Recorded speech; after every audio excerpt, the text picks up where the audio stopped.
Platon, quand il parle de l'inspiration, situe 3 grands inspirés.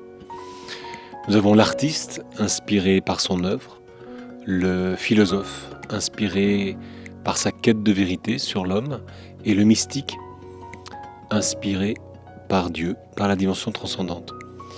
Et il se trouve que peu de temps auparavant que je mène cette réflexion, j'avais vu Gérard Rousier, comédien et ami, jouer Vincent Van Gogh, les lettres de Vincent Van Gogh à Théo, son frère, sur scène, seul en scène. Et en fait, quand je l'ai vu, une drôle d'idée m'a traversé, alors que je ne suis pas comédien, de me dire, mais est-ce qu'il ne serait pas possible dans l'espace scénique d'avoir Van Gogh qui vit l'homme inspiré artiste, de me mettre à ses côtés philosophe, interrogeant, ne disant pas un texte, étant dans l'accueil du texte de Vincent Van Gogh et essayant aux côtés du public et pourtant sur scène d'avoir une réflexion pour pénétrer et se laisser pénétrer par la réflexion de Van Gogh. Sachant qu'un mur va être tout au long de la pièce présent entre Van Gogh et moi, jusqu'à un moment où, ça faut voir la pièce pour le découvrir, ce mur s'effondrera et où il y aura rencontre. Quand j'ai monté ce spectacle, et depuis des années où je le joue, je ne l'avais jamais abordé dans la perspective de l'inspiration.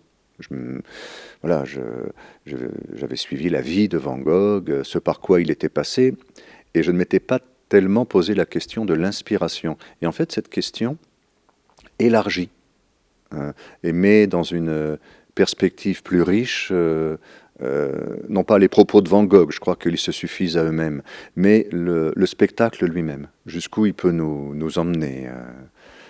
Donc voilà, on a maintenant un objet hybride, effectivement, comme le dit Denis Coquet, c'est un objet hybride, mais qui enrichit le spectacle théâtral initial. La seule chose qui soit une solution pour le problème de la vie. Il me semble que ce tableau de Mauve serait l'un des rares tableaux devant lequel Millet s'arrêterait longtemps, en murmurant « Il a du cœur, ce peintre-là ». Une des finalités est bien évidemment de nous disposer à chercher à l'écoute de Van Gogh et des réflexions que j'essaye d'apporter. Qu'est-ce qui peut faire de moi un homme inspiré et inspirant? La piste, elle est donnée. Fréquentons des gens inspirés, nous deviendrons peut-être inspirants. Soyons attentifs, parce que là, alors qu'il est en plein labour intérieur, il est travaillé sans même voir quel fruit il pourra porter. Il prend autorité au nom de sur ce qu'il traverse, s'interdisant la résignation. C'est quelque chose qui m'a beaucoup parlé pour moi sur ma vie et sur ce besoin d'aller chercher à l'intérieur, d'aller vivre ces moments aussi quelquefois sombres, ces moments de doute qui, si dans le moment laisse un petit peu perplexe sur ce que je vais faire, donne ensuite l'occasion de laisser de la place à autre chose et donne l'occasion pour moi de créer. Extraordinaire serait le premier mot. Une belle profondeur, beaucoup de beaux messages, beaucoup d'émotions et une complicité entre les deux que j'ai trouvé très très agréable. Je le recommande très fortement. Le public qui est là aujourd'hui l'interroge et l'oblige à faire une pause pour aller chercher son essentiel, et ça je trouve ça intéressant pour les chefs d'entreprise, et ça montre que pour être un chef d'entreprise inspirant, il faut aller chercher le feu en soi, en tout cas aller chercher à l'intérieur. Être ami, être frère, aimer, cela ouvre la prison par puissance souveraine, par charme très puissant. Celui qui n'a pas cela demeure dans la mort. Mais là où la sympathie renaît la vie. Si l'on continue à aimer sincèrement ce qui est vraiment digne d'amour, et qu'on ne gaspille pas son amour à des choses insignifiantes et nulles et fades, on obtiendra peu à peu plus de lumière. et on deviendra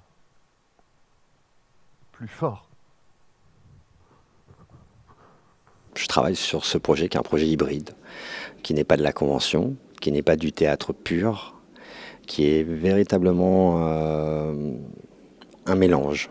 Voilà, il y a une partie de la pièce qui s'adresse directement au public, où on est quasiment dans une intimité avec le public, et l'autre partie qui est vraiment du théâtre pur et dur. Pour moi, en tant que technicien, en tant qu'éclairagiste, c'est très intéressant de travailler sur ce type de projet, sur ce mélange des genres. Voilà, c'est un vrai plus, c'est une nouveauté, c'est un style que je ne connaissais pas. J'en avais ni vu ni éclairé. J'ai été scotché, j'ai été à fond dans cette très belle prestation. D'abord par son intensité, qui nous interpellait, qui nous emmenait au fond de l'artiste et finalement au fond de nous-mêmes. Et puis aussi, j'ai été bluffé par la qualité de l'interprétation. L'acteur était sublime. Donc de ce côté-là, même les mots me manquent un peu pour l'exprimer. Et ce qui était bien aussi, c'est le silence, l'intensité vécue finalement pendant la pièce, à la fin de la pièce. On a senti de l'énergie qui passait dans la salle. Et puis, je me souviens de l'autoportrait tel qu'il était exprimé. Waouh, je l'avais devant moi, j'avais le tableau et finalement cette genèse. Donc cet homme inspiré, homme-femme inspiré, on l'a vécu, enfin c'était extraordinaire. Voilà. C'est vraiment nourrissant et on se laisse toucher par et les propos et la forme et le fond, parce que la forme est intéressante aussi entre ce jeu d'acteur et la personne qui vient en termes de recul.